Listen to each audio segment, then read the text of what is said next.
Hi, this is Doug Moench, and you're listening to Into the Night, a Moon Knight podcast.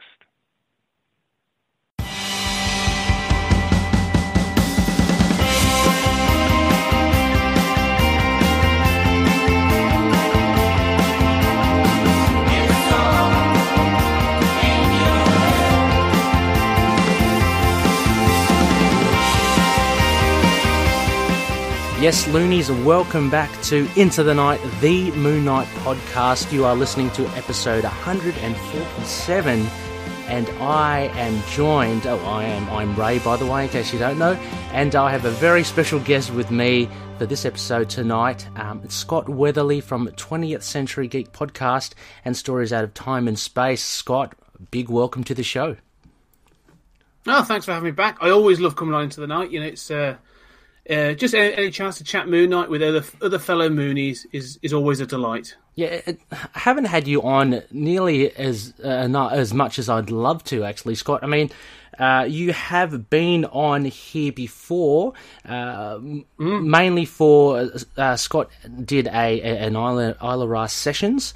So, Loonies, you'd know that our last episode, 146, was an Isla Ras Sessions with stand-up comedian Matt Kona. Scott, you were on back in episode, I believe it was 54. I'm thinking, I thought I had it in the prompt sheet here. It's escaping me. 54, there we go. It's been a while. Yeah. It's been a while, yeah. 54, Hitching a Ride with the Silver Surfer. So very glad to have Scott here with us.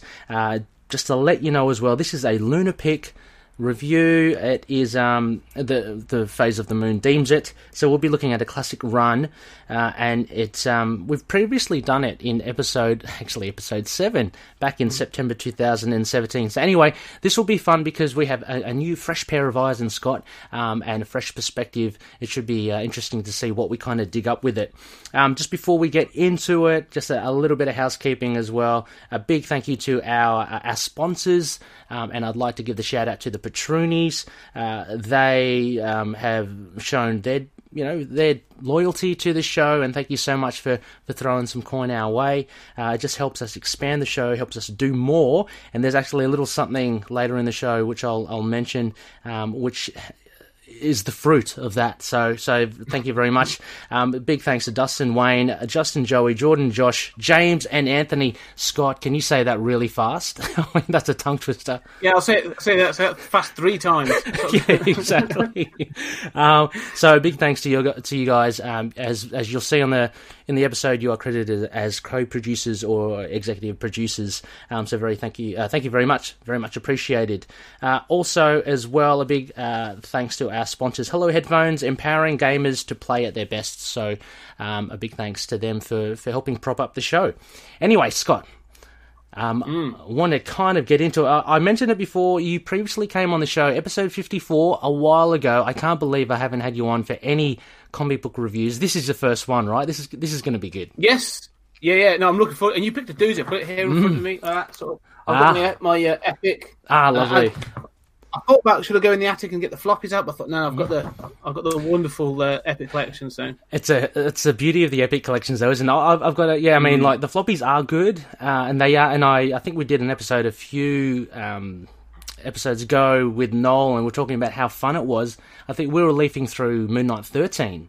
The issue before this, and it was just so much fun going through it, seeing the ads and all that.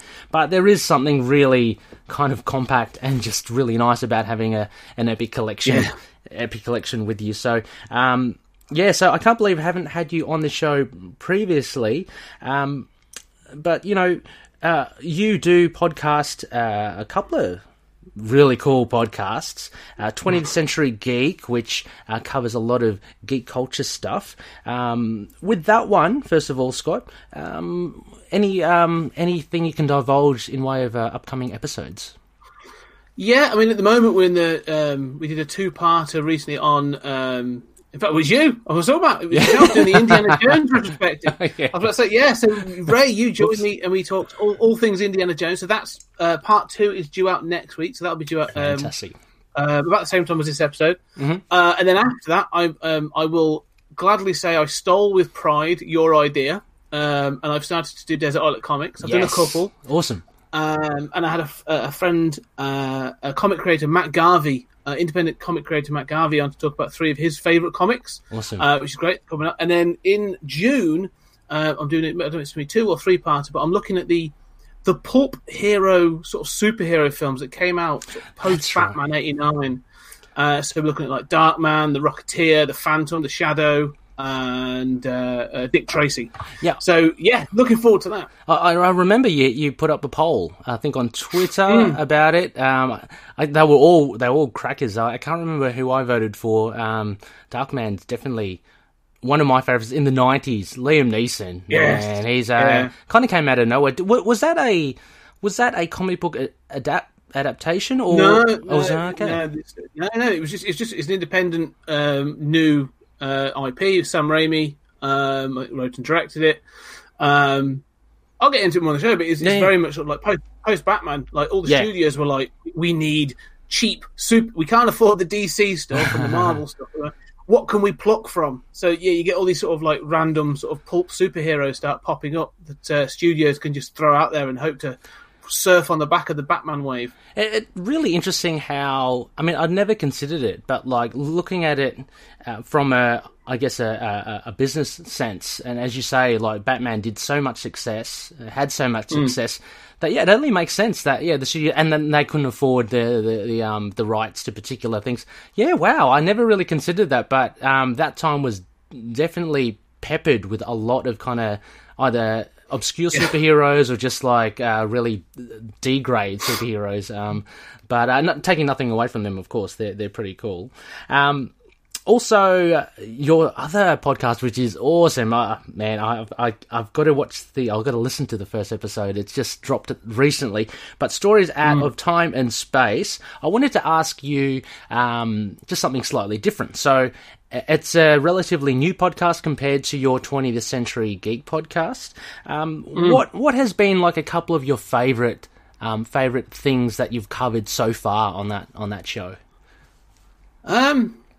Interesting enough, I mean, it's me and Julian Darius, who I had on 20th Century Geek quite a few times, and we found that basically before we recorded, we were talking for like an hour about like sci-fi and comics and all kinds of stuff, and I was like, look, we need to put this into a podcast.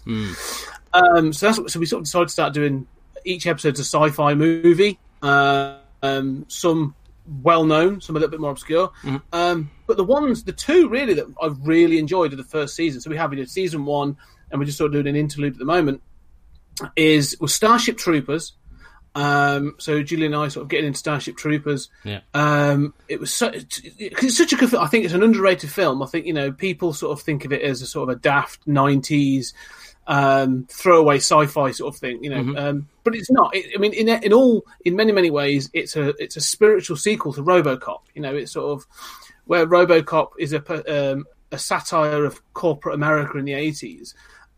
Starship Troopers is very much a satire of the jingoistic American thing of like, they create the enemy and then they'll just make them the enemy and go and go up. But it was great fun. We really got into it, talking about its comparisons to sort of Apocalypse Now and Rambo and all these other sort of wartime films. So that was really good fun. And we were both on the same sort of wavelength for that one. Yeah. I guess it's so deceiving because the cast, a bunch of fresh-faced, model-looking, up-and-coming young actors. So it is, I remember, it is hard to take it seriously because of the kind of the caliber of actors there. But you're right. That's sort of part of it, though. I think that's the idea. It's taking the mick out of that propaganda, this idea of like, you get, Casper Van Dien playing, Johnny Rico, and the idea that he is sort of like square-jawed, blonde, pretty boy, and then you've got Denise Richards, who's beautiful. And you're thinking like, these shouldn't really be, but then you're like, no, it's totally supposed to be a rip or a parody of those sort of like, things like Dan Dare or Flash Gordon or, those sorts of things. I've definitely got to watch it again because I did enjoy it when it was. I love the because there's an over the top gore factor to it. Oh yeah, it's quite graphic, so it is fun in that sense, and it's soldiers and stuff battling aliens. So I'll watch it again, with fresh eyes. I think this will be quite interesting. It's definitely worth revisiting. It's pure Paul Verhoeven. Like, it's Verhoeven, really sort of, again, undermining the sort of studio system. Because I think, he'd had a couple of rocky things, and I think, he'd had RoboCop success, Total Recall success. Yes. And they were like, yeah, go make this. And I think they were expecting maybe sort of like Rambo in space, and what they got, I don't think the studios knew how to market. Yeah, right. Or what to make of it. So, yeah, it got a little bit mixed up, but I think it's a great film, and it is definitely worth revisiting. Oh, awesome. Before I ask you for another favourite that you may have from Stories Out of Time and Space, I've got to just shout out the episode that you guys did on Star Wars. Brutally honest, I must say. Maybe more from Jules' side of things, which was very. Look, I'm not a massive Star Wars fan. I do love the franchise. I watched all the films, although I'm running behind on a bit of the later ones. But I did love it. I'm not a mega fan, so I found it very interesting. I didn't take anything, to heart, because it was just a critique on what I guess Jules thought of it, and yourself, because you were a bit more favourable to it. But I highly recommend any loonies that are fans of Star Wars to give it a listen, because there are so many, I think, salient points that you guys raised. You can't argue the fact against what you've said as well. So, yeah. No, it's, he I wouldn't say he broke me, but it's one of those films that when you go back and you do watch with the critical eye, I mean, I do love it. I've got, it's like you got the nostalgia factor. It's the sort of, Star Wars: A New Hope in particular is the start of many young people's fandom. That's where they start. It's sort of, and it's aimed at kids. Even George Lucas says, like, they are kids' films, and it fundamentally is. And I won't take anything away from that. I still do enjoy it. But when you go and look at it and watch it as an adult with a critical eye, you do start to ask questions about character motivation and, the two things that sort of got called out quite sort of originally is the inconsistency of the Jedi powers. Yeah. And also the fact that, like, Luke is raised by these two people for years, for his entire life. And then when they're killed, he's sad for all of, like, 20 minutes. And then when Obi-Wan Kenobi dies, who's sort of like, he's been influenced for a couple of days, it's like a life-changing event, and it's sort of like, emotionally, it's sort of, but it's not supposed to be that. It's a pulpy, fun film. That's right. Yeah, and you're right. The nostalgia.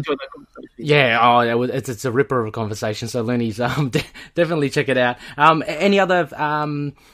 Before I give a little nice plug to one of your later ones, any other favourites that you want to shout out? Because I love sci-fi, so this is why I'm kind of lingering more so on this podcast. The one that was interesting was actually our last two, because we sort of alternated in picks. So Julian would pick one, and I'd pick one, and that sort of thing.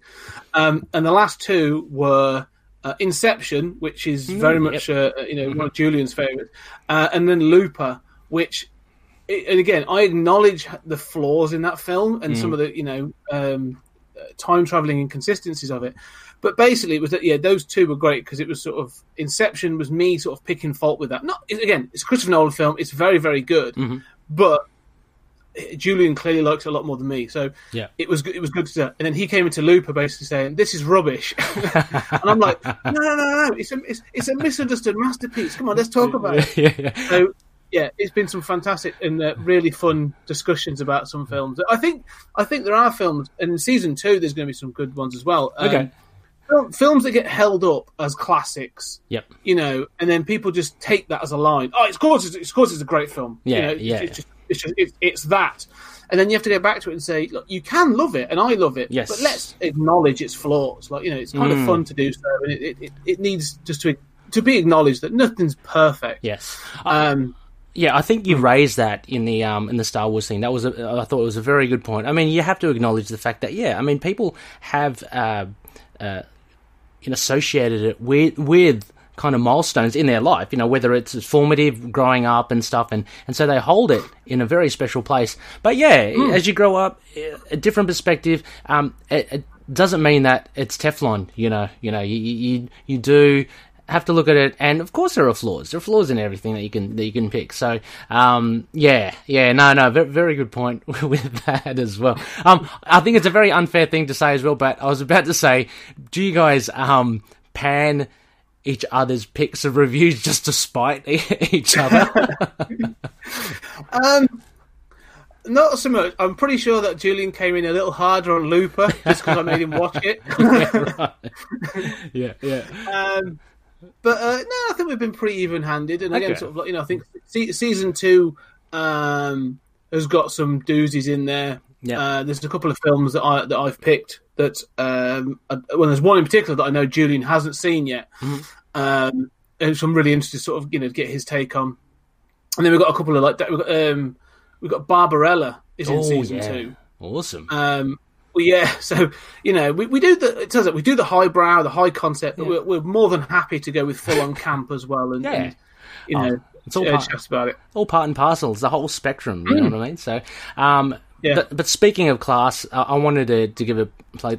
Red Dwarf is coming. That's all I'm saying, and I can't wait. I think you've dropped the bonus episode, the episode 1. I haven't listened to it yet, but I can't. Actually, I'm thinking should I do a quick rewatch and then at least the initial thing, and then come back, because I love that show. I hold it up as probably one of my all-time favorite. I think one of the can't remember, someone on Twitter coined it pretty well as one of the best all-time sci-fi comedy shows, I think. And I believe that. Oh, yeah. I'll tell you what's been really interesting doing this. I mean, two things is I've done a complete rewatch. So Julie and I have worked through from season 1. We're now up to sort of the newest season. Sort of, so we're on to just watching 10 and 11 at the moment, ready to record those tomorrow. Yeah, it's been a really, because this has been part of my life for years. Like, in the 90s, I collected, and I've because of this rewatch, I've gone back and collected them again. The Smegazine, which was a sort of a magazine released with Red Dwarf on. So I've got them all on physical media. I've got them on digital media. So I love Red Dwarf, love it, all the novels.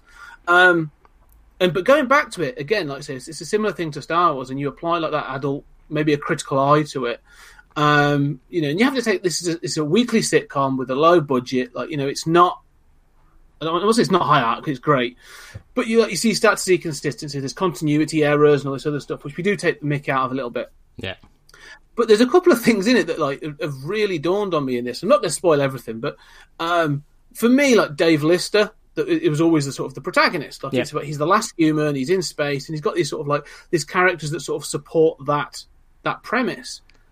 And the more I've watched this one, the more I've lent into Rimmer. So Arnold Rimmer, who's his dead crewmate, the hologram, and also in the sort of like the emotional journey and growth actually that Chris Barry takes Arnold Rimmer through as the actor. But what I say, by season 6 and 7, we were just like, no, I think this is Rimmer's show. I'm really beginning to think this is Rimmer's show. So yeah, it's been fascinating, and. Some of the episodes are going to have to be split up. We did seasons 7 and 8 as a single sitting. It took us 4 hours. It's a 4-hour conversation. Yeah, so some of them are going to be split. But yeah, no, it's been fantastic. I've loved it, and I've been really surprised by the response as well. Like, as soon as I mentioned we were doing this, everyone was like, "Oh yes!" And I thought it would be a bit of a, I was a bit concerned it would be a bit of like, meh. But no, it's been fantastic. It's been a great response. So. I'll be interested to see what people have to say back to some of our comments. Yeah, well, I'll be listening intently, and it's it is cool. It's like, for me, it was one of those things. Like when you announce that a show, I was thinking it's only a matter of time before Red Dwarf. So there was kind of this looming behemoth that was coming up. So it was quite exciting when it's come out. And Loonies, for those who I'm not too sure if it's been that popular over in the US. So Red Dwarf, I mean. So Loonies, if you haven't heard of it, I highly recommend it. It's gone for 11, 12 seasons. There's a big gap between obviously season 10, right, and 11, or 9 and 10. There was so big gaps all over the place. Yeah, it's pretty consistent from 1988 through to about 1999. You get the first 8 seasons. Yes, 8. Yeah. Then there was a 10-year gap, and a new channel picked it up, and they've done series, and they've just recently did a feature-length episode as well. That was the final thing that came out in April this year. So we're going to lead right up to that as well. Awesome. A very cool thing. And you're talking about Rimmer. Awesome concept. I think of this dead crew member, hard light or soft light. He kind of goes between one or the other, but a hologram essentially with the personality. Just really great sci-fi stuff. So American Loonies, if you aren't familiar with the show, I'll put a link in the show notes. Go check it out. It is a classic, and it's definitely worth watching. Alrighty, well, Scott, just going back, just before we get into the scant bit of news that I have, just going back to, just very quickly, so you were on the Isle of Ra, episode 54, so your books, just to recap, was, you chose Chu, basically, which I believe was, I think it was a trade that I think it was you picked the whole thing. It was an issue. It was a one-off. It was a one-off. Oh, that's right. Yeah, on the adventures the of chicken. the chicken. Yeah, the chicken. That's right. Yeah. You included awesome stuff. Moon Knight from Warren Ellis, issue 4. A fantastic one about I think it was sleep, right? Sleep. Yeah. About the mushrooms and the dreams. Beautiful art by Declan Shalvey.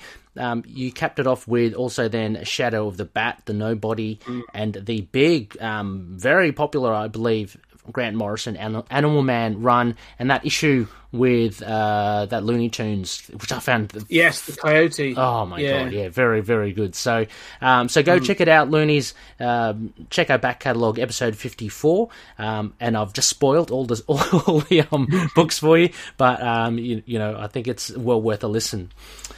Moving on to our white noise, our news. Now, there's only one bit of news, and just to let you know, Loonies, we are recording on the weekend, and this episode will drop midweek, so if there happens to be massive news between now and Wednesday, I don't know, I'll just record a 2-minute thing and drop it in, but so far, the only bit is there's been an announcement by Marvel as there's a whole batch of comics coming out, being released finally on May 27th. So I assume Diamond then is kickstarting again. They're being able to distribute, and the comics are flowing. The tap is on again, and so Avengers 33, The Age of Khonshu. It begins, baby. So end of May. It's about a month late, but we're going to get there. Scott, I'm assuming you're going to be picking this one up. Yeah, this is interesting because I've been collecting the Avengers run in trade, so I've been a little bit behind me collecting the trades for it, and but I do think I'm going to have to jump ahead and start collecting this. Probably do it digitally, but yeah, no, it looks good. It's interesting. I mean, Moon Knight's sort of gone through. His status quo is changing constantly. Let's be honest. That's But I mean, you had last year the annual with him against Chiang, the Conqueror, which is really good. I love that. It went through time and that notion of the Moon Knight that's in time, and then Serpent War, which I really enjoyed. Actually, I thought it was really cool. And again, we're talking about the pulp heroes, so Conan and all that, Solomon Kane.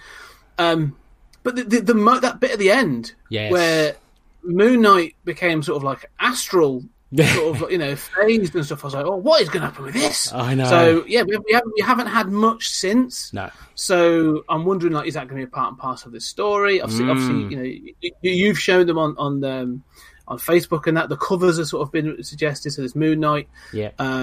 Was it Moon Knight with holding Thor's hammer? Yeah, one. It seems like everyone these days can hold Mjolnir, so that's it. Yeah. And then there's all the mummies. I don't know what they've got in store, but it almost seems like Moon Knight's going to be the villain at some point. So I don't know. Yeah, I know. I think he's going to be kind of like Namor, like seen as a villain at first, and hopefully then he comes good, or at least Khonshu is seen as a villain. He's always kind of been a little bad, but I'm hoping Khonshu Moon Knight is seen as a villain, but then Moon Knight kind of maybe steps up and steps out of it, and eventually maybe joins the Avengers. Who knows? But you mentioned those other things, that little things were planted along the way. So it was interesting because when we were tracking those recent releases of Moon Knight in the annual with Chiang, what we found when we reviewed that issue was immediately Khonshu had the incarnation of Khonshu had changed. He's now very much he's not ambiguous anymore. He's very much like a god there. So Cullen Bunn and maybe some of the other writers have said, okay, Khonshu now is a set thing. And this could probably lead into the Age of Khonshu, because I think Jason Aaron wants Khonshu to be this deity that wreaks havoc on the universe. So he's now no longer like, and there's that ambiguity which a lot of loonies are, I guess, a little disappointed in. We lose that ambiguity about Mark, about whether or not he really is listening to Khonshu or he's just crazy. I still think that he can do that, maybe with Khonshu being real as well. Might have to might need a bit of creative writing there to work that out, but. Yeah, so a lot of things where he was losing that kind of is he crazy or isn't he? And then, as you mentioned, the kind of crazy power that he kind of gets towards the end of Serpent War, that directly leads into the Age of Khonshu for sure, because Moon Knight in the solicits has said that he's got these godlike powers, which it seems that he does in Serpent War. So I'm happy that there's a lot of continuation there, or continuity between the runs, but I guess we'll see, and it's a very different Moon Knight. I mean, are you adverse to him being superpowered, for instance, or...? No, I think the thing with Moon Knight is he you know, it's never one thing. Yeah. So I mean, he's been superpowered before. You know, his strength has been, as you would say, waxes and wanes with the sort of the phases of the moon. Yeah. And you know, he's done other things. So no, I'm not too worried about it. It's interesting. The thing with Moon Knight is you can do this. Yeah. You know, or maybe he's endowed with these superpowers by Khonshu, and Khonshu is a god. All right, fine. Let's see how this pans out. Could be great. Could be the new status quo, and it works brilliantly. Yeah. Could be that it's not great, and someone then comes along and says, "Do you know what? Actually, yeah, that did happen. But Khonshu is now being eradicated. Yeah, or forget about it, or just we'll write our way out of it. Yeah.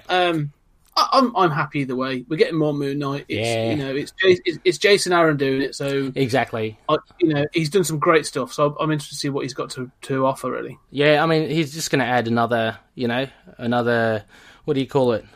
Notch to his belt. I guess he's handled all the big guns like Ghost Rider, Wolverine, Thor, Doctor Strange. Now he's doing Moon Knight. Now, arguably, you could say Moon Knight's way lower in that sphere than those other big names out there. But still, as loonies, Moon Knight is the best. So let's keep it up there. I do. Yeah, I mean, if honestly, I do think this is going to be one of those things of they're going to try and raise him.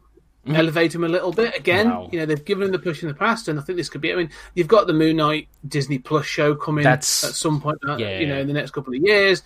And if you're going to have that show, my expectation is you're going to see She-Hulk and Moon Knight and all those, and the other characters like Shang-Chi's got a film coming out. Yeah, I'm expecting these sort of like these 70s characters to start elevating and sort of getting their own runs or getting some specials and that sort of thing. So, no, to me, I'm all good with that. Yeah, I mean, at the very least, if they don't kind of push on to become elevated, there'll be a lot more material out there anyway as a promotional push for them. Whether or not they kind of remain standing, we'll see. Because I only think of like, say, for instance, the Netflix shows with, say, Luke Cage and Iron Fist and Jessica Jones. Like, they did release more series out for them, but they're kind of back in obscurity again because, I don't know. I mean, they're still popular, but they're not, it's like they're not regular mainstays, that sort of stuff. If all it results in is they get on and release more of the Epic run, and I get sort of Mark Spector Moon Knight in collected, then I'm happy with that. Yeah, that's the end game. that's what I'm hoping for as well. All right, Scott. I think it's about time. Let's take a quick short break, and Loonies, when we come back, Scott and I will start ripping into our discussion on the classic run of Moon Knight. I don't even believe I've mentioned it at the top of the show. Volume 1, Issue 14 by Doug Moench, Bill Sienkiewicz, Stained Glass Scarlet. So, catch you then. Hey everyone, this is Brian, the host of Inner Demons, the Ghost Rider podcast. And since 2017, Inner Demons has been the best place on the web for news, reviews, and regular discussion with our listeners about Marvel's Spirit of Vengeance, Ghost Rider. You can find us on Stitcher, Google Podcasts, Apple Podcasts, and many other podcast catchers, as well as on Twitter @InnerDemonsGR. Remember, listening to your inner demons is not always a bad thing. Ride on.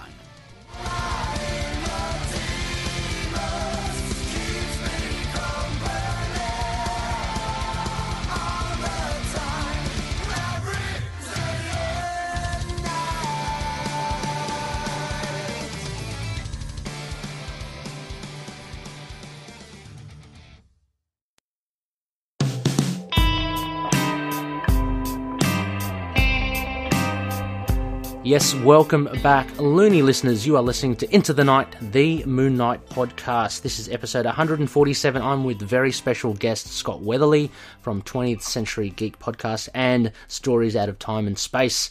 And Scott, incidentally as well, is a mega Moon Knight fan. I'd say, Scott, I think I put you in the Omega level. I'm not too sure because you have every single run, every single issue, right? Yes. I've got everything in floppy and then the trades and then the digital. Yeah. So it's no it's mean bit of addiction. Yeah, and no mean feat. And actually, full credit to doing that now because I guess a lot of loonies will be hard pressed to find some issues. What with the TV show coming up and prices jacking up. So yes, this is Scott's. You've closed the gate there. You've managed to herd in the cattle there. And I have to comment that the moment that Moon Knight was announced as a Disney Plus show, and I gave it a day or two, and I thought, I'm going to check eBay. I'm just curious, and then to see sort of Moon Knight #1 was going for ridiculous money, still in the tens, sort of $70, $80 or pounds, but then. Werewolf by Night, 32, isn't it? Yeah, going for hundreds. And I even saw one, and it was classed as about a 6 or a 6.5 sort of thing, and they were cracking up for $2,000. And I'm just whoa, nay. Yeah, someone's pushing their luck there. Yeah. I don't think you're going to get that for those issues. But who knows? As the longer we have to wait for this TV show, the anticipation grows. I haven't got Werewolf by Night 32. Look, I'll be happy for a slab version of a 1.0 or a 0.5, well, whatever. I mean, I've read it, so I don't really need to leaf through it.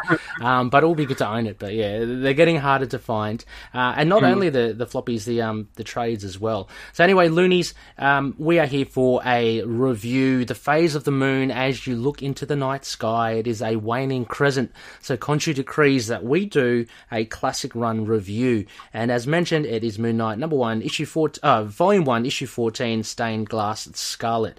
Now, it's available, as Scott's mentioned, it's on floppy form. It is actually in an essential collection form. It's volume 2.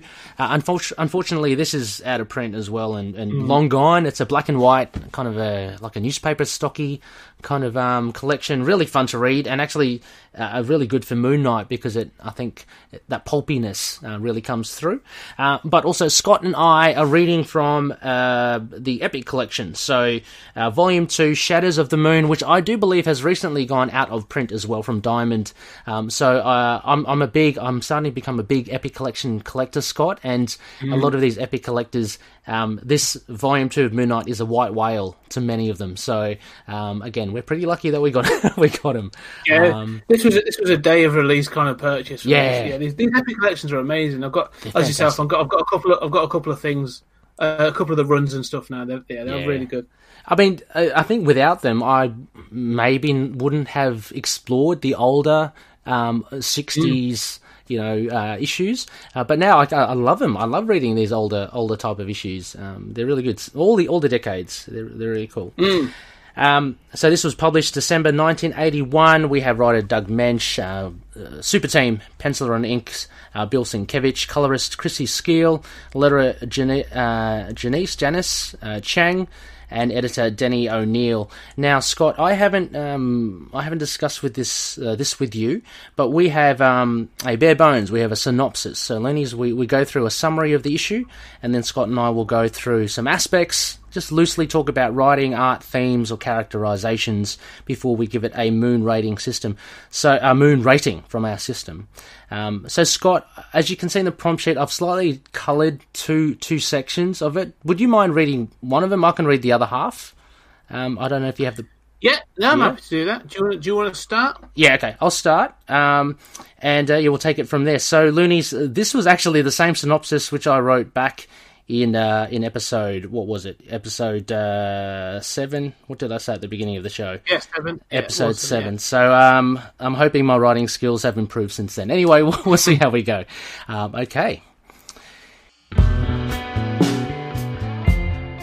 In a rundown church in the South Bronx, a lone woman drifts within, tortured by memories. She is stained glass SCARLET, and amongst the solitude, she contemplates her next move involving a recent prison escapee, Mad Dog Fascinera. As Stephen and Marlene enjoy a cultured evening, their night is cut short by news on the radio of Mad Dog Fascinera in a shootout with police. Moon Knight springs into action, and it's not long before he spots the gunfire from the Mooncopter. Moon Knight manages to subdue the bank robbers, but Mad Dog manages to escape, killing one of his own men along the way. Having evaded Moon Knight's grasp, Moon Knight decides to track down two of the other bank robbers who also manage to escape. They lead him to an abandoned store, but Moon Knight is surprised to see a woman in red appear and enter the store as well. The robbers are also surprised that their secret safe house is compromised and are stunned that the woman in red knows of it. Moon Knight intervenes and makes short work of the criminals, but it's so intrigued by Stained Glass Scarlet, the woman in red, that he is compelled to follow. Moon Knight confronts her in the abandoned church, and Stained Glass Scarlet tells of her origin, how she was a nun before becoming a reformed criminal, before meeting reformed criminal Vince Fascinera, how they married but Vince returned to his old ways, neglected his son, and ultimately returning to a life of crime, how his last bank job ends with his death, and the mysterious disappearance of all the bank money. And finally, how Joe, left without a father, grows resentful and ultimately criminal, abandoning his mother. As Moon Knight reflects on this sad tale, Joe, Mad Dog Fascinera, appears, determined to retrieve his father's hidden loot from Stained Glass Scarlet. She pleads to her son that she is all he needs, and Moon Knight valiantly attempts to defuse the situation. Moon Knight is shot, but in the melee, Stained Glass Scarlet pulls a gun on her own son. Stained Glass Scarlet makes her hardest decision that a mother never should and is forced to kill her own son. In a final twist, as Mad Dog clutches the bell rope, the bell sounds his death knell, but also reveals the hidden cash, which has been hidden within the church bell all these years.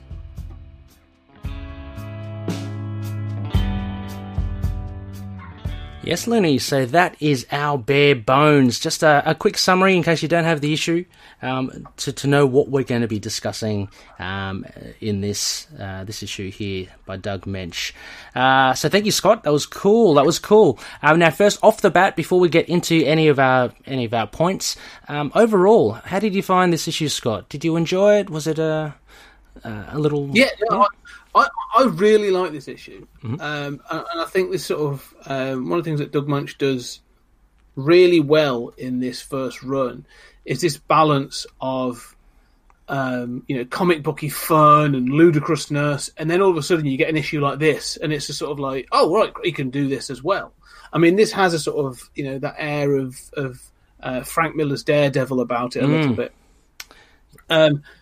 But it's slotted between. It's slotted between. Issue 13 is Moon Knight teaming up with Daredevil for a fun sort of superhero romp, and then it's followed by another issue where a guy's got rats dressed as soldiers. So, there's ludicrousness and fun in this run, but then he slips in these kinds of issues, which this is why I love this run so much. This is a great run, and I always kind of say holistically. I think it's the impression Moench leaves holistically, which has become like the legacy for Moon Knight, rather than like particular arcs or events within this run. If you know what I mean, like. As you say, it is funny, like, this issue is bookended by just two really weird issues. One of Daredevil and the Jester, which, for all intents, is more of your kind of mainstream Marvel comic of this era. And the other one with the rats is a little weird. This is the world building, I think, Moench. This issue 14, is the world building, and I just love it so much. This. Although I say it's holistically, I think this issue really encapsulates, I think, the impression that the whole run gives to you upon reading or finishing the whole, all 38 issues. It's really, Really cool indeed. Sorry, Scott, I forgot to mention loonies as well. Before we get into this, we do have a prize giveaway. I haven't actually... Okay, so you're going to have to listen very carefully. We're going to go through this discussion. I forgot to mention loonies. We're going to go through this discussion.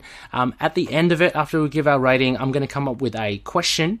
And the first loony to answer it correctly in any of the social media platforms or email, where I'll shoot out a couple of oversized ITK stickers for you. So I managed to print out a fair few stickers, which is really cool. So keep your ears out for the question at the end, and get your answer in quick sticks. So anyway, out of the way. Yes, Scott, a very, very cool issue. And it's the introduction of a very popular...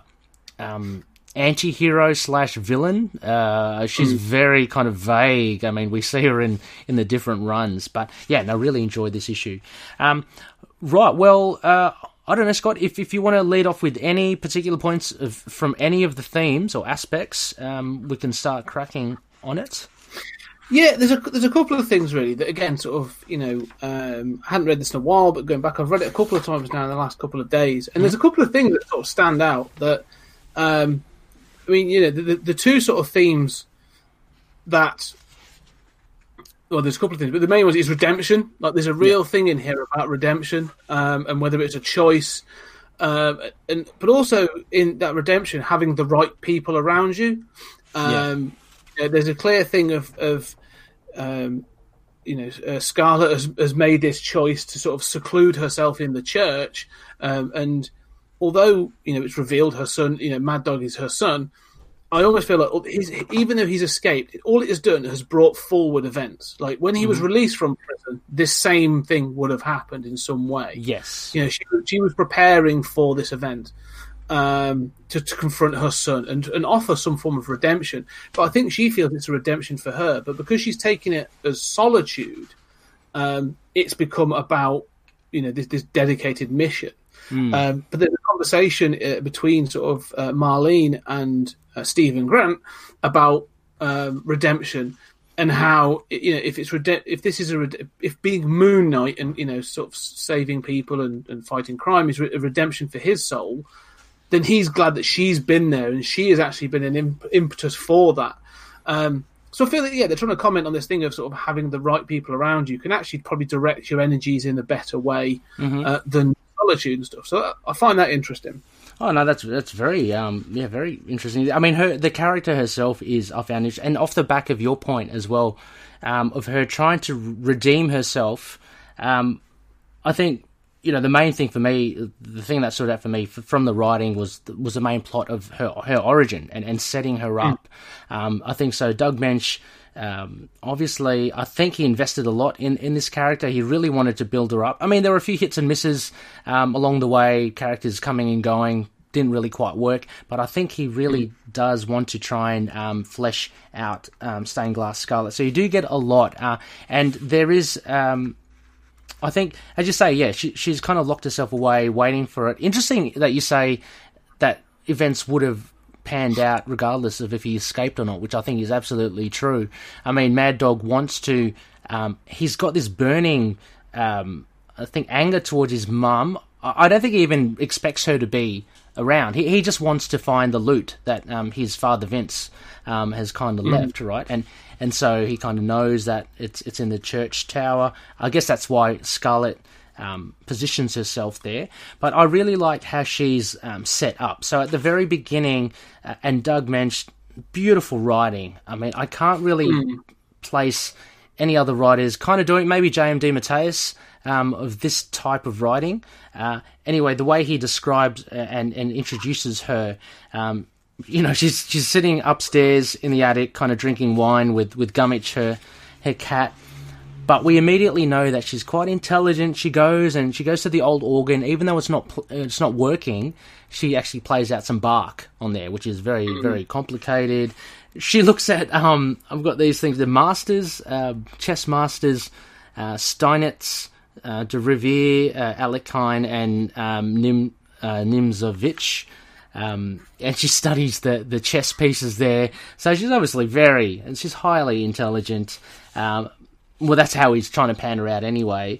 And then she goes, into a photo album, and then later on we see her origin.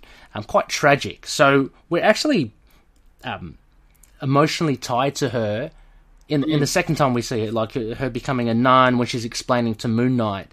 So it's hard to kind of be against her. And I think in this issue, she hasn't really become the fully formed stained glass Scarlet that we know yet anyway. Like, she hasn't got the crossbow, she's not going out seeking vengeance, which you see a bit later on in the run and in the Mark Spector Moon Knight. Yeah, and I think, seeing in your notes, you make a good point of, like, I think this is the instigating for that, isn't it? Sort of, the final event of the book is her having to kill her son. Yeah. If I remember rightly, the follow-up to this is actually her trying to kill the gang. She blames the gang. And so it's, it's a thing of, like, look, I couldn't save my son. I had to take the action of because she offers him outright redemption. Like, stop what you're doing. I've been here 3 years in this church. I haven't even looked for the cash. Like, it's not important. Yes, I can offer you, like, the love of the family. I can offer you family. I can offer you love, protection. So, which is sort of goes back to what we said about Marlene sort of supporting Stephen. She says that you've gone from being this sort of merciless, soulless mercenary killer to being this crime fighter. And so, sort of, Scarlet's offering that same thing of, like, look, you've made mistakes, you've done this, but I can help you. We can sort this out together. And he chooses not to. He, instead of sort of following the path of righteousness, he threatens to kill her, basically. Yeah. That's a very good point, and that actually highlights exactly the parallels between Mad Dog and Moon Knight, and Stained Glass, Fascinera, and Marlene as well, which actually gives Marlene a lot more, I guess, weight in this issue as well. I mean, I think she's used effectively here because we don't see much of her with these, like, deep and meaningful talks, and this time with Stephen. She's always kind of just there before he heads off, or she's there when he just returns, and she's sauntering around in her lingerie. So sassy in lingerie. So I love how she's they've spent a bit more time here. I just wanted your take on it as well. So they're going through some books, and she's playing stuff on the piano. It turns out she's playing some of the Beatles, and all that.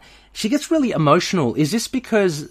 What was this? Was this because of her talk to him? I checked this. Yeah, well, I checked this because the other thing that I got throughout all this gun is a statement on gun violence. Okay. So, when you go back to that sort of opening, even from the very beginning, this talk of guns, it's sort of... it's mentioned throughout that, and as you find out more... that he killed. When you see the origin, Vince Fascinera was shot. Yep. Then you find out that her son Mad Dog has killed or shot 6 people, killing 1. Mm-hmm. She has a gun waiting. Oh, yeah, there is a lot of gun action, isn't there? Yeah, and Moon Knight uses one of his moon darts to sort of, or his moon crescent darts to sort of push, knock it out of the way of her hand.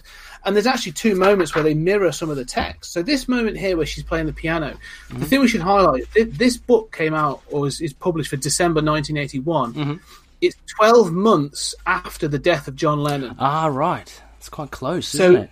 Yeah, so that's sort of, so it's the anniversary of his death. Right. And so that comment of John Lennon dying is this again, it's sort of like, I think it's like Moench just making a bit of a comment on the dream, sort of like, imagine all the people and all that kind of stuff is over. But those 3 panels, you sort of see her, and you see her crying, and she sort of clenches her fist over the keys, and it just has guns. Yes. The last panel, if I get to the end of the book, has a similar moment where it just sort of Scarlet just says it. She basically says, "Your costume's the contrary, Moon Knight.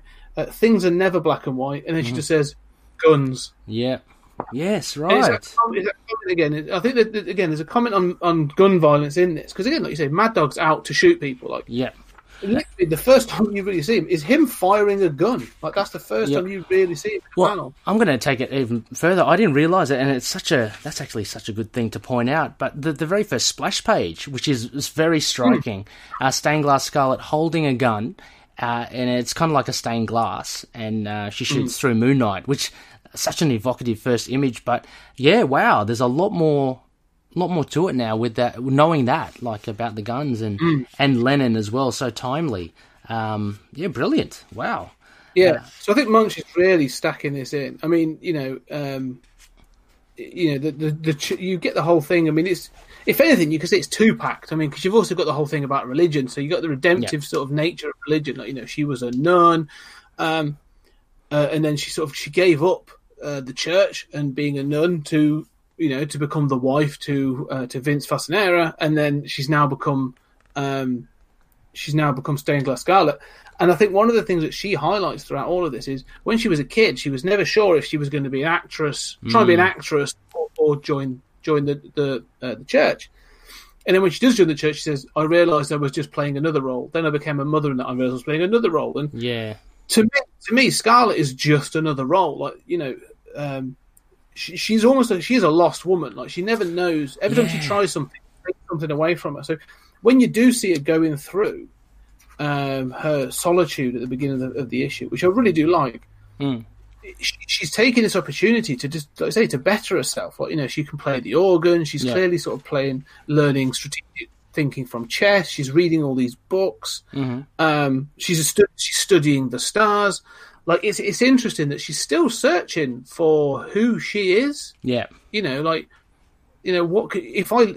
me, I think she's thinking, if I learn all this stuff, if I know all this stuff, I can be a better person that can help my son. Yeah. But she's still looking at that role sort of in her life. Yeah. I mean, and it's, and the tragic thing is that, she's totally lost, isn't she? She's a totally lost soul. But the tragic thing is that she has been pushed to a particular limit at this point as well. And I think she's taken over the edge with her, unfortunately, killing her son, Mad Dog. But you see, what I found interesting was immediately when she sees Moon Knight, she knows who he is. She calls him out as Moon Knight. But I think there's this question of whether or not he's a white angel. So her, I guess, her beliefs and stuff start to kind of play in. And I think she's losing touch a little in her reality. Possibly. I mean, the other way to sort of to read some of this is that she sort of it's almost, again, it's a she's referring to him as a white angel because he's clad in white and silver, and obviously that represents purity and goodness in her eyes. And she has chosen to wear red, and she refers to herself as Scarlet, like she's stained glass Scarlet. And I think we know that stained glass windows are incredibly beautiful. It can be great works of art, but the choice to wear scarlet and refer to herself, obviously, you refer to yourself as a scarlet. Well, you don't refer to yourself, but you can be called a scarlet woman because, and to wear red, having come out of a nunnery, like, it's almost like she's acknowledging her own, or she feels that she has sin. She's sort of saying, well, you're an apparition of purity and of good potentially. So are you an angelic figure against her being sort of, as she says, feels like she still has to redeem herself because she's stained. She is stained red or stained scarlet with the sin of being a failed mother. Is how she sees it, I think. Yeah, no, absolutely. I always took as well the stained glass aspect of her as this almost like a kind of stained glass, is made up of all these different pieces, a bit more of a fractured look to it. And it's funny that you were mentioning that she's searching for what her role is, and she has put on so many different roles. I mean, you can say that's the nun, the actress, the mother. She hasn't really found her identity yet. Again, that could be another thing that you can kind of play offset on Moon Knight. Although his identity is here. What I wanted to raise a point here. Let me just find the page here, Scott. There was a very interesting because I don't think Moench really kind of knew or defined his separate identities. Again, I think they were just personas, like conscious personas. So he had kind of control over them. And it's on page 217 of the epic, and it's at the bottom. And so he's about to go off and chase these crims, and he's now kind of nearly Moon Knight. He goes, "Don't worry about it, lady. Grant will be back." And Marlene says, "Who will be back, Stephen?" She still calls him Stephen.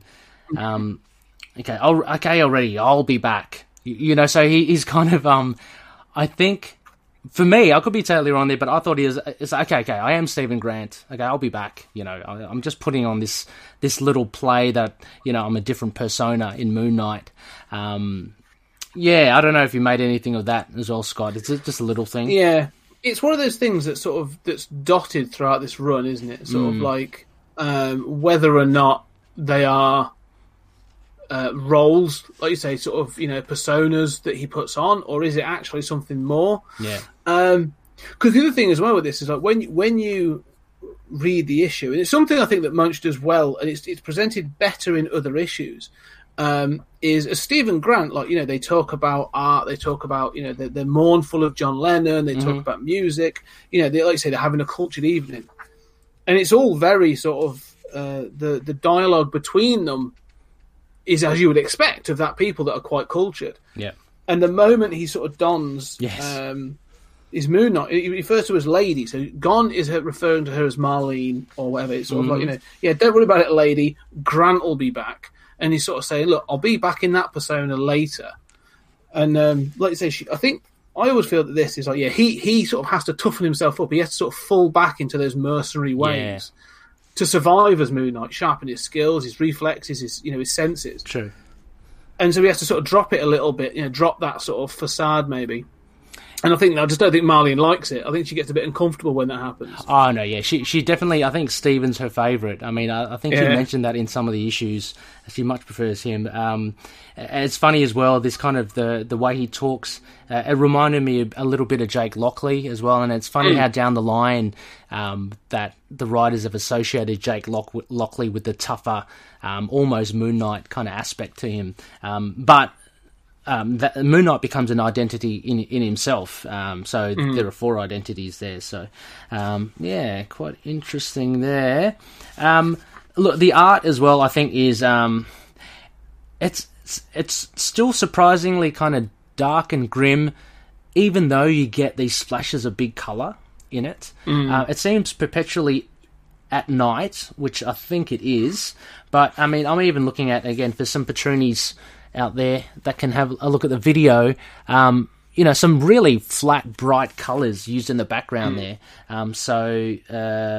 Who is it Christie Scheele is the colorist? You know, she puts in, not afraid to put in big, bold colours. Obviously, the primary colours for this issue would be the scarlet, the red, and that's basically it, and the jet and silver. But there's still a surprisingly amount of bright colours in this.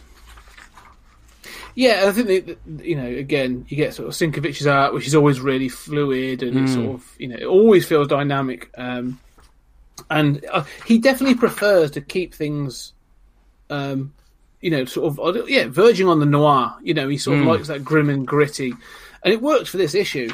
You know, I mean, again, sort of like weirdly, I think, you know, his art in the action scenes are good. Like I'll never, you know, it sort of, it does sort of feel, and I think he acknowledges it. It's very reminiscent of sort of Denny O'Neil and Neil Adams kind of Batman from the 70s. You know, sort of reminiscent of that. But really comes through to me when she's telling her origin. You know, there's a 2-page spread, really. I'll just show that so for your tronies. Yep. So you get that 2-page spread, and it's so well done. Like they mute the colours more. It's down to just blues and browns, and the panels are just sort of it just stands out because it's so different from the rest of the issue. Yeah, it's so good. Which he's done before with the edging of the panels to distinguish the two, and so he definitely uses it here, and you can see it for the 2 pages or the 3 pages with the flashback. It's a bit more of a charcoaly, rougher sketch around the edges. I think his layouts are they're not as he doesn't play around with it as much as he has in some of the other earlier issues. I mean, later on in the later issues, I think he does start to play around with it. It's still pretty standard. It's quite condensed. Each page has a fair few, you know, decent panels in there. And we aren't treated with, actually, except for, dare I say, except for the first page, there aren't any major splash splash pages at all. They're all kind of really cut up, and I wonder whether that has been intentional as well, to really give you that sense of like a mosaic, because there's quite a lot of panels. I mean, well, that's a really good point actually, because I mean, when you look at previous issues, like he has been, he's been quite adventurous some of the panels, and this does definitely feel like it's very sort of solid, from a panel point of view. You're sort of keeping very consistent even the number of panels on a page. Yep. And there's very few sort of like transitional or exactly, like you say, sort of even sort of like boundary breaking. That's right. Panels.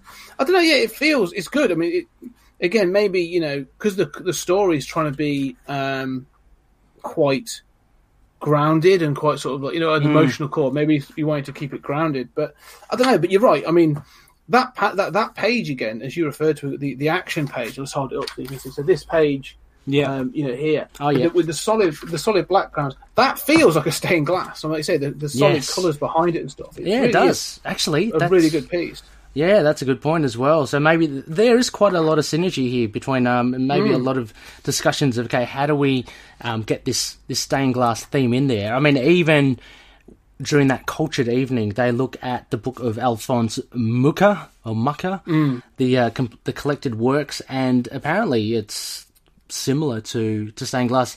Mark goes on, the Clark and Rizzoli's said he's seen the originals of Mucha's works, 10 feet tall, almost like stained glass windows, hanging in Belgium. So Moench is really trying to introduce this, and the whole team of stained glass in there in some capacity. So rightly so. It could be the colours as well. Having a look, what else have we got here? Seems very emotional. True. I haven't got too much in here else to really kind of point out by way of stained glass Scarlet. We know later on she actually the history of her is fleshed out a bit. I mean, she comes from an abusive relationship with Vince as well, so that's added on to her woes. And she's do you remember the latter stained glass Scarlet? She becomes like almost like an assassin or something during the registration or the initiative or something. They really try to sort of almost make her a bit like Huntress, don't they? Sort of from the DC world. They tried that sort of thing, but I mean, she's also been a little bit spectral. I mean, if you go back to Resurrection Wars, like she's the first thing that he, when Mark is returned to life, like she's the first thing he sees. Yeah, and she's a big part of that story. So. I don't know. I prefer her being the grounded story. I like this. Is the follow up in Mark Spectre Moon Knight? It's not in this one, is it? I think she comes back here. I think she returns here again. Yeah, I think for a later. I'm pretty sure it's in this run. It's not. Because she obviously does return in Mark Spectre Moon Knight for a 4 or 5. Yeah, Scarlet Redemption. For sure. But yeah, no, she's an interesting character. I like the fact that this is the basis for her. Like, you get this story, and the final sort of 2 panels, they do give a bit of an epilogue. And it's just something Moench is sort of hitting home. Is that some succeed in their chosen mission, others fail no matter how hard they try, and you get the sort of the image of Moon Knight returning to Marlene, and she's saying, Stephen, you're back. And others, fail no matter what. And again, I think it's sort of, to me, it's sort of like it can be taken wider. The chosen mission is addressed in all 3 of them. Moon Knight is there to fight crime, and he does. He's succeeding. He's doing what he can. Mm-hmm. Also, Marlene's mission is to help him redeem himself. Like she is succeeding and hopefully make him a better person. Yeah. And together, and then you still get that solitary image of Scarlet. And again, she's failed in this role as a mother. So she's failed yet again failed as a nun, failed as a wife, failed as a mother. Sounds horrible to say it, but I mean, but unfortunately, that is what happens to poor Scarlet. So she, there's no wonder that she kind of goes down that spiral. What isn't shown here as well, Scott, and which comes up, I think, during the Mark Spector run and later on in the Moench run with Scarlet, is this almost ESP connection or not telepathic. There's a mental or a kinship between Moon Knight and Scarlet, which is I like it. It's quite ambiguous, but there seems to be a connection with them. Like, they seem to, I think it was in the Mark Spector run, they seem to know what each other was doing or was up to, although they were far away. And they make mention of it later on anyway. So nothing shown here. The only relationship between Stained Glass Scarlet and Moon Knight, which I mentioned, I think, a bit earlier, and we discussed, was the White Angel. She has that kind of devoutness in her from being a nun, and obviously that's kind of followed on into her language.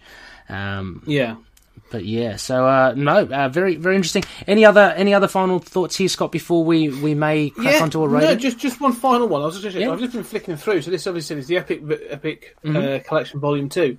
They do have, so the final issue in this is number 23.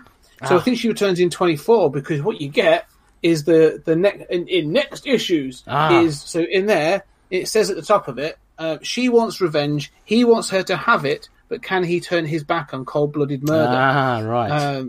Yes. So that's her. So I'm going to go and have a read of that in a bit. Yeah. So I think that's the one that, as you say, that she goes after the gang, and then she tries. That's when she has the crossbow.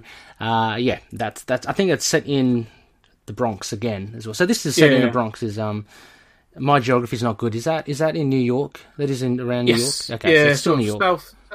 South sort of. One of the 5 boroughs in it, Bronx. Okay. Yeah. The tougher end of New York. All right, Scott. Well, if there's nothing else, how about we give this a rating? So, Loonies, and Scott as well, I'm not sure if you're familiar, we have 2 rating systems here. We have the vanilla rating system based on the phases of the moon. You can cut 1 out of 10. Or we have Khonshu's rating system, which is a slightly more, I guess, bespoke rating system, and you can choose your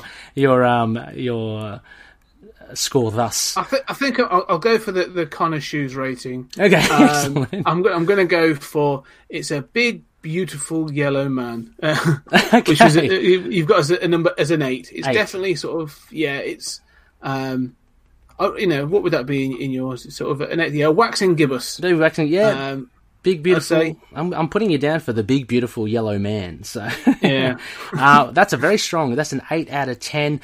Look, I would give it a solid. I gave it a last quarter moon or a 3/4 moon. So that's a 7.5 out of 10.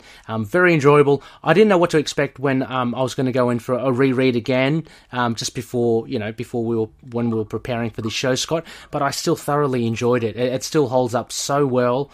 I don't know. It'd be interesting to see to hear of non-Moon Knight fans how they take the issue as well. From what I understand, a lot of them, I don't know. I guess the mastery of Bill Sienkiewicz is not immediately apparent to a lot of people unless you kind of really invest in a lot of his works and you see the journey he takes from the early Neil Adams, as you say. Beautiful art, though. I'm talking about the stuff around the Hulk magazine. That stuff, I don't know, I really love that kind of look. Until like now, he's really starting to change and turn his art really into his own. But he does amazing stuff in this.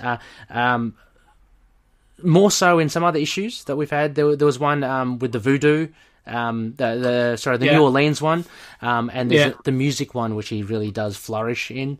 But anyway, Sienkiewicz is really cool. So 7.5 and an 8 from Scott. So there you go, Loonies. Check it out. I'm interested. I'm going to have to just check what I gave it back in episode 4. Hopefully I'm still consistent. So anyway, Loonies, as we wrap this one up, I wanted to give you the question for the prize giveaway. So if you had been following along and if you had read this issue, the first Looney to jump in and let us know whose collected works do both Marlene and Stephen marvel at by the fire, and where does the artist come from? So there's a couple of things there. Just get those in. So it's a two-headed question: whose collected works do both Marlene and Stephen marvel at, and where does the artist come from? So get your answers in, quick sticks, and the first Looney to answer correctly will get 2 oversized ITK stickers. So, Scott, we haven't got feedback for this issue as well. Things are a little weird, as I mentioned, recording on a Saturday, dropping it on a Wednesday. So nothing by the way of that. But we did get some feedback on YouTube on our episode 145. That was a couple of episodes ago. I just want to shout out CMK7, Chris. He mentions another terrific episode. I really enjoyed hearing Austin's take, particularly as a Deadpool fan as well. Incidentally, we did the Vengeance of the Moon Knight. Killed. Yeah, Killed, Not Dead. A really, really fun two-parter. I love this arc. So many great bits in there. Two that I think will stick with me forever was when Moon Knight spared the kidnapper begging for his life until he saw the hand mark on the little boy's face, and when fighting with Deadpool. The line, "Wait a minute, can't be killed," really shows how unstoppable Moon Knight is in straight kill mode. Even Bushman, as savage as he is, called Mark the best. Yes, we'll take that. Circling back to my previous comment about the possibility of bringing Sienkiewicz back for the Moon Knight relaunch, how can we make this happen? I know it sounds silly, but start a petition? I'd be down. I worry Marvel is not even considering this as an option, but I want to at least make sure it's something considered. I know after what I saw he did with the Elektra series right after Mooney, I was kind of jealous. Thank you, Chris. Actually a very cool point there. Scott, Sienkiewicz, I'm sure you'd love to see him back. Even if it was like a single issue, even if they just sort of did him as a guest thing, I'd love to see his art, especially now because he's grown so much, as you said, into his own style.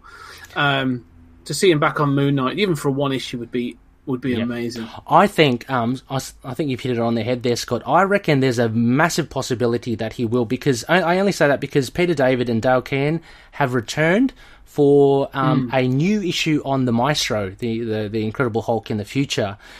So they kind of kickstarted that with Future Imperfect back in the day, and they've been invited back. And Peter David's come back for some other stuff. So there's no reason why Doug Moench and Bill Sienkiewicz can come back for a one-off. I mean, I'm sure that they'd love that. We'd certainly love that. So indeed, maybe we can start a petition. Anyway, Scott, I just wanted to thank you so much for jumping onto the show.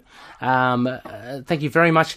Before we go, we have a little something called a spectacle as well. So I'd like you to, if any of the loonies want to listen to you more or contact you about your two podcasts, where can they find you? Yeah, well, the two podcasts, as I say, is 20th Century Geek and Stories Out of Time and Space.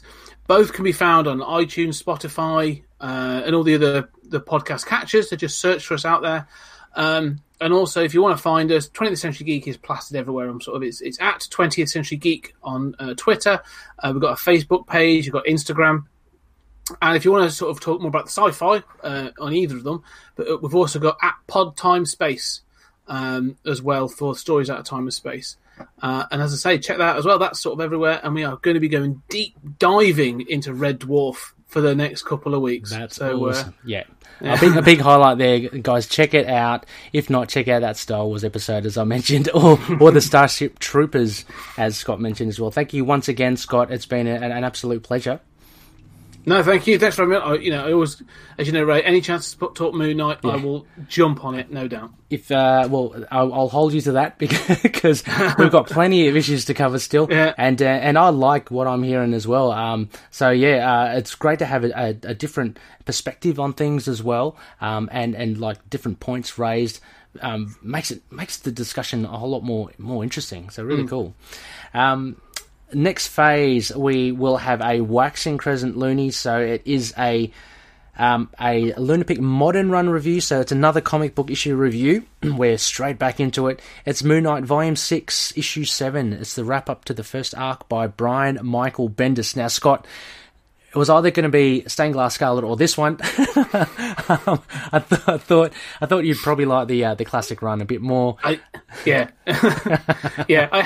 have thoughts on Bendis, but I think Stained Glass Scarlet was definitely a preferable choice there.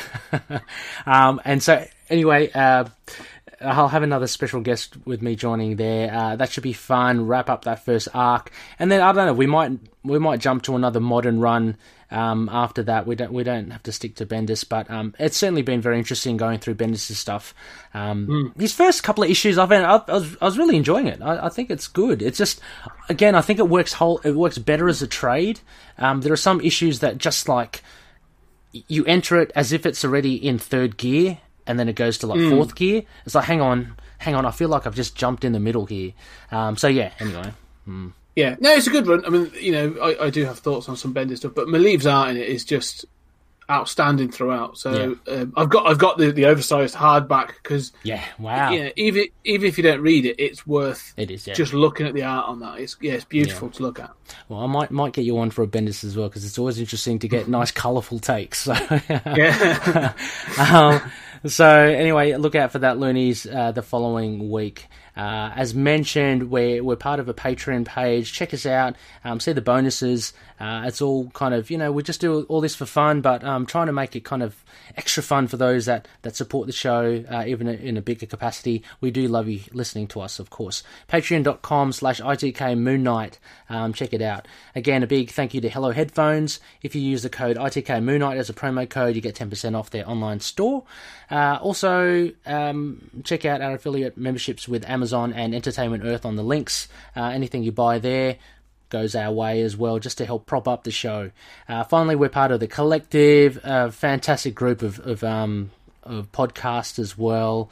I'm not sure what your take is on networks. We're a very informal network, Scott. I don't know if you love to have like your podcast as part of it, but I don't know. Some people don't like networks. It's fine, but no, I'm always open to discussions. I've never really sort of thought about it, to be honest, but well, we can always have a conversation. Well, yeah, we might have to my people speak to your people. So yeah, the likes of TV podcast industry is fantastic. Uncanny Nerdverse and the Collected Edition by Paul Matthew Carr. Really cool podcast. Go check them out. They're well worth a listen. Finally, you can catch us on email, itkmoonnight@gmail.com. Facebook, Twitter, Instagram, YouTube, Discord, Get Vocal. We've got a couple of websites and Podchaser as well. Scott, I know you're on Podchaser. I have befriended you there. I like Podchaser. It's fun. Unfortunately, there's no app for it, so I tend to listen to it on a small device. How about yourself? Yeah, because I've done it through the laptop a few times and that sort of thing. Yeah, me too. It's not too bad actually as a go-to for podcasts. Yeah. It can easily review stuff there. Chuck us a review. Chuck 20th Century Geeks and Stories Out of Time and Space a review there, or a rating. It will just help expand our show. So fantastic. Well then, Loonies, that's it. Thank you so much for listening. It's been fun revisiting Stained Glass Scarlet. Fun having Scott on, and Scott. As we always say, may Khonshu watch over the denizens of the night. Catch you later, guys. Cheers, guys. Moon Knight and affiliated characters, stories and events are properties of Marvel Characters Incorporated. Materials used and discussed within the podcast are intended for critique and review purposes only under the fair dealing concept of the current Copyright Act. The views, information or opinions expressed during the podcast are solely those of the individuals involved and do not necessarily represent those of the copyright owners.